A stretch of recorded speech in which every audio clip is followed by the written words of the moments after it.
Nós saudamos a todos com a paz do Senhor Jesus. Seja bem-vindo a mais um episódio do programa O Chamado do Servo. Os companheiros aqui à mesa, A paz do Senhor. Paz do Senhor. glória a Deus. Muito bem. Nosso assunto hoje é o carcereiro de Filipos. Vamos ler o texto que está em Atos 16, versículos 30. E diz assim: e tirando-os para fora, disse: Senhores, que é necessário que eu faça para me salvar? E disseram: crê no Senhor Jesus Cristo e serás salvo tu e a tua casa. Companheiros aqui à mesa e você que nos ouve,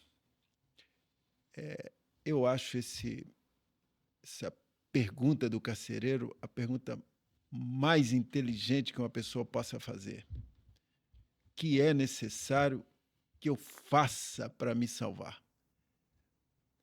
Porque isso é uma consciência de que ele precisa de um Salvador.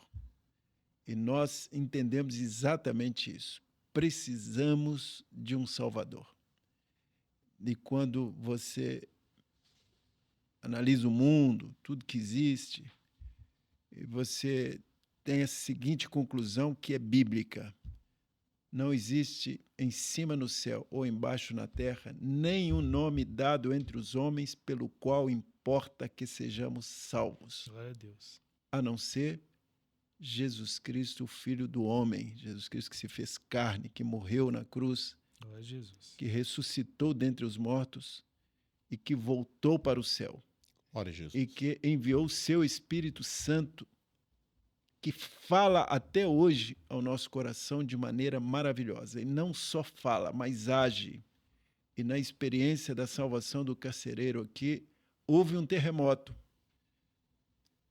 As paredes estremeceram, as algemas que prendiam os servos de Deus foram soltas, não só dos servos, mas de todos que estavam na prisão, tudo foi aberto. E o carcereiro ficou pasmo, o que está acontecendo? E então, quando ele faz a pergunta, os apóstolos vêm e explicam para ele o que é salvação, o que é Jesus, o que é a operação do Espírito Santo e o que é esse Deus vivo maravilhoso que nós servimos. E é sobre isso que nós vamos conversar um pouco aqui hoje, a respeito dessa experiência que Deus deu a esse até então carcereiro, mas a partir de agora servo de Jesus Cristo. Glória a Jesus. Glória a Deus. Pastor Alonso, o que é que nós temos aí de informação importante sobre este servo de Deus? Muito bom. Era um momento, começo da igreja, ali a igreja estava iniciando na cidade de Filipos. Paulo e Silas intentavam ir para Bitínia, mas o Espírito Santo não os permitiu. E eles, em oração, o Senhor dá uma visão a Paulo, e que vê um varão macedônico e diz a Paulo: passa a Macedônia e ajuda-nos. A palavra diz que eles foram correndo para lá, passaram em alguns lugares até correndo, em atendimento à revelação. Tiveram um momento de oração, procurando lugar de oração, pregaram a palavra para Lídia. E depois, em um determinado momento, tinha uma jovem que tinha uma opressão, e essa opressão dava dinheiro aos seus senhores, a palavra. Essa jovem, ela começou a elogiar Paulo e Silas. Onde elas passavam, ela elogiava. E aquilo incomodou Paulo. Ela tinha um espírito de adivinhação, né? Que dava grande lucro aos seus senhores. E o ponto é que aquilo incomodou a Paulo. Por mais que ela elogiasse, olha, eles são servos do Deus vivo, aquilo não vinha do Senhor. E a palavra diz que Paulo orou e disse assim: em nome de Jesus, o Senhor repreendeu ali a opressão e tudo certo. E ela acabou aquele espírito de adivinhação. Mas aquilo gerou um tumulto na cidade. Gerou um tumulto e começaram a perseguir Paulo e Silas, levou para os magistrados. Resumo: Paulo e Silas apanhou, foram presos no cárcere interior. E há um detalhe histórico muito interessante, que a palavra diz que era perto da meia-noite. Injustiçados, talvez uma avaliação, né, por falarem a palavra de Deus, pela maravilha que Deus operou, mas ali, naquela situação, eles não reclamaram, não murmuraram. A palavra diz que perto da meia-noite eles cantavam louvores e oravam. E os outros presos os escutavam. E é interessante isso porque os presos escutavam, mas o carcereiro estava dormindo. Ele estava cochilando. E a palavra diz que perto da meia-noite, e para nós tem um aspecto profético, eu queria, mesmo falando aqui um pouquinho da história, dizer, o perto da meia-noite é momento de trevas, é momento de escuridão, e é nesse momento de escuridão que há uma igreja que ela tem vivido comunhão com o Senhor, ela tem vivido na luz do Senhor, ela canta louvores, ela glorifica, como Paulo e Silas. E é nesse momento profético, que meia-noite profeticamente representa o momento da volta de Jesus, que a igreja tem proclamado a muitos presos. Tem pessoas que estão presas ao redor de nós, mas nós temos testemunhado que Jesus ele transforma vidas e histórias. E nisso, perto da meia-noite, as portas se abrem, o terremoto, a maravilha do Senhor. E eu queria encerrar dizendo uma coisa.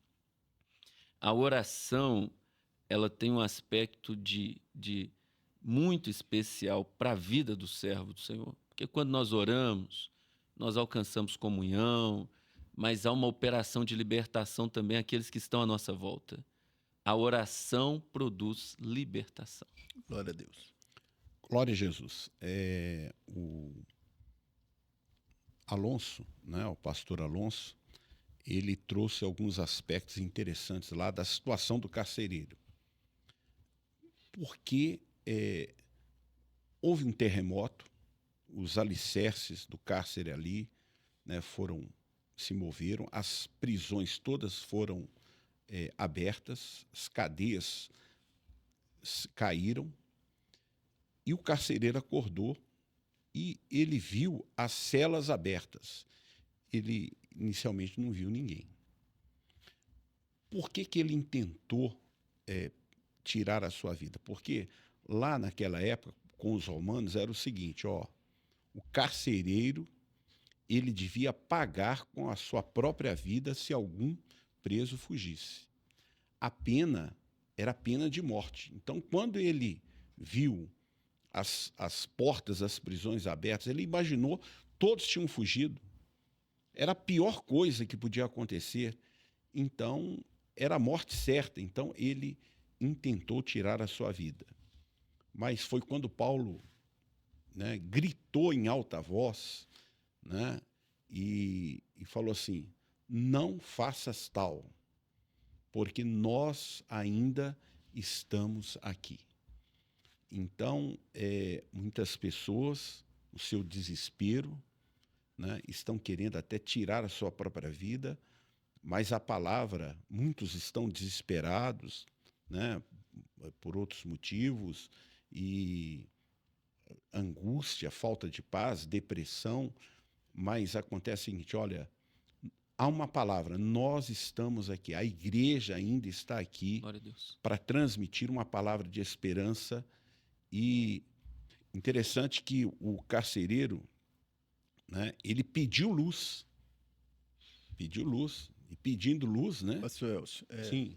Antes da sequência aí, nós estamos aqui, nós estamos no período da graça. Exatamente. Então, o Espírito Santo ainda está agindo nos corações, na terra. Né? O Espírito Santo, Joel 2, 28, diz que o Espírito Santo foi derramado sobre toda a carne, quer dizer, ele está disponível para abençoar toda a criatura, todo homem. Então, ainda estamos aqui. Então, enquanto esse período chamado da graça estiver, a porta estiver aberta, é tempo de salvação. Né? É isso que mesmo. Paulo diz para ele ainda profeticamente, né? Que ainda estamos aqui. Isso. É isso aí. Né? Uma coisa que eu gostaria de enfatizar é o seguinte, que o homem, ele consegue se desviar, às vezes, de tudo, né? Aí tem um compromisso, ele dá uma desculpa, ele faz tal, uma viagem, ele, não posso fazer a viagem toda.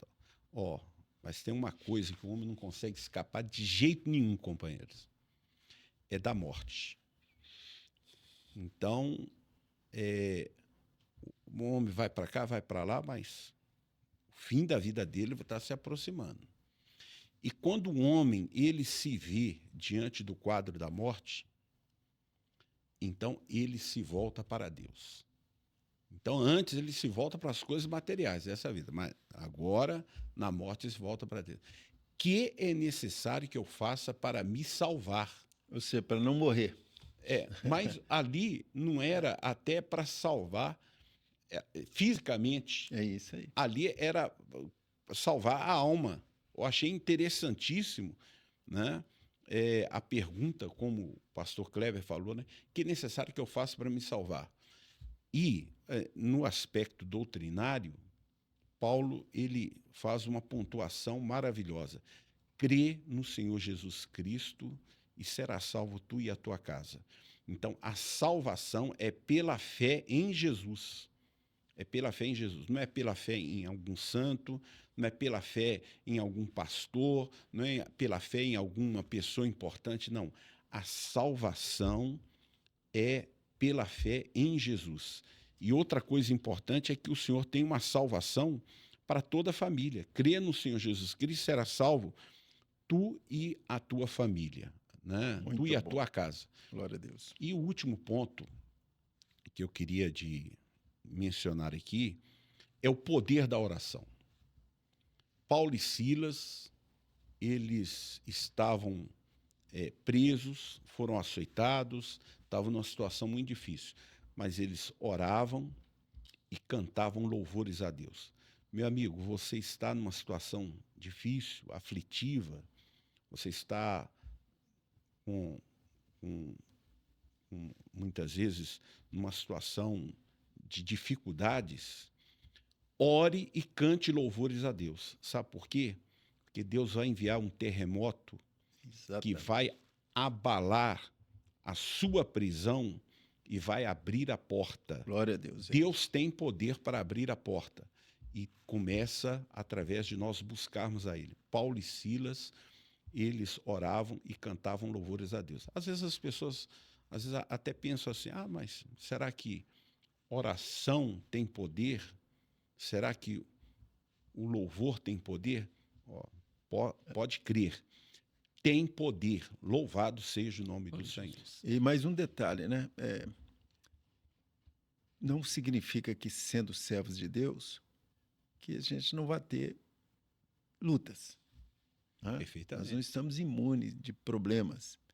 Mas quando tivermos um problema, sabemos que nós temos um Deus.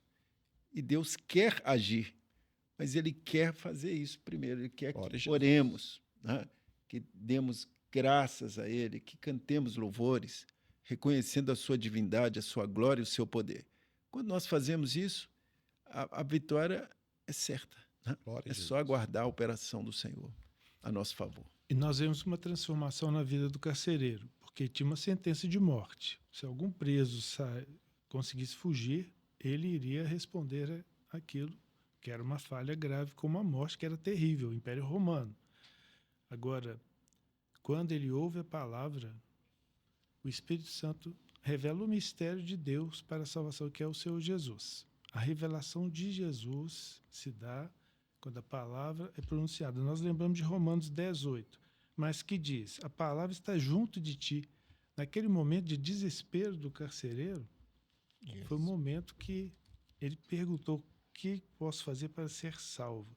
Crer no Senhor Jesus. É a hora que o Espírito Santo apresenta o único que pode nos dar a redenção, livrar-nos da morte e nos dar vida eterna. Quando ele fala isso, a palavra está junto de ti, na tua boca e no teu coração. É o momento que a gente vê a transformação na vida do carcereiro. Porque ouvindo a palavra, todos da sua casa também creram. E nós vemos que ele passa a fazer parte de um corpo. simbolizando a igreja do Senhor. Tomando-os ele consigo naquela mesma hora da noite, passa a entender o momento profético que vive. A igreja é mestra, porque através da revelação do Espírito Santo sabe o momento profético que estamos vivendo. Noite, breve o Senhor virá buscar a sua igreja. Lavou-lhe os vergões. Ele já não é mais aquele que agride, que prende, mas a igreja é assim, chorando com os que choram, né? E alegrando com os que se alegram. E o carcereiro chegou e lavou as feridas dos apóstolos. Logo foi batizado, porque agora ele já dava um testemunho. Ele reconheceu que Jesus lhe daria a vida eterna. Ele e todos os seus foram batizados. E agora é interessante o que a igreja vive. Levando-os à sua casa. Agora, onde estiver 2 ou 3, eu estarei convosco.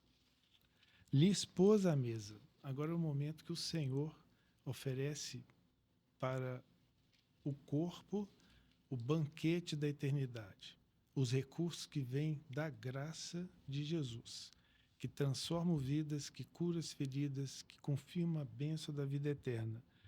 E na sua crença em Deus alegrou-se com toda a sua casa. Na sua crença em Deus, agora ele cria que Jesus o tinha salvado e ele e a sua casa viviam da experiência de poder agora estar na obediência do Espírito Santo no processo de salvação. Glória a Deus. Miguel, companheiros, essa situação do carcereiro é uma situação, foi um choque, né? Porque, como o pastor Alonso disse aqui, ele estava dormindo, né? Veio o terremoto, a hora que ele acorda, está tudo diferente. Então, o pastor Elcio colocou aqui, ele ia morrer. Bom, então o choque foi muito grande, muito grande. Mas é interessante, o que me intriga é que ele, quando viu tudo aquilo, e Paulo disse, calma, todos estamos aqui. Ele disse, todos estamos aqui, aquilo para ele foi uma surpresa muito grande, né? Como se todo mundo nessa situação foge e vai embora. Mas ali ninguém fugiu, ninguém foi embora. E que ali que ele, vamos dizer assim, popularmente falando, né, caiu a ficha. Tem alguma coisa aqui que não é normal. Né? O que está acontecendo aqui? Então ele pediu uma explicação. Muito interessante, né? Porque o carcereiro, ele tem aqui uma pergunta, mas também uma inteligência de ver ao seu redor que quando Deus age, não é normal, é algo anormal. Sobrenatural. Porque é uma operação do Espírito Santo na vida do homem. Então não é uma religião, não é mais uma conversa de pastores aqui tentando arrebanhar pessoas. Não é isso. Na verdade, nós queremos só que a palavra chegue ao seu coração, só. Mas não é a palavra letra, mas é a palavra de poder que age, que transforma, que cria um terremoto na sua vida para você entender que não é mais uma religião, é uma ação gloriosa, poderosa e maravilhosa de Deus na vida do homem. E o carcereiro viu tudo isso e ele fez a pergunta, né? Olha, o que é que eu faço então para me salvar? É isso que todos precisam, né? Entender que existe um Deus poderoso, existe uma salvação, mas é necessário que o homem pergunte, o que é que eu faço então para me salvar? E Paulo explicou, né? Muito bem. Claramente, ele entendeu, e ali, lendo o texto, vocês vão ver que ainda antes de chegar o outro dia, Paulo ainda estava preso, mas ainda preso, ele levou na sua casa de noite, antes de que chegasse o outro dia, lavou os vergões e trouxe para a prisão de novo, porque ele foi solto só no outro dia. É verdade. Mas eu queria também, né? Eu queria enfatizar uma coisa interessante. É a mudança, aquilo que Deus faz. Eles viveram, o carcereiro e todos os presos ali, viveram uma noite de terror. Exatamente. Terror. Primeiro, o seguinte, pelo terremoto.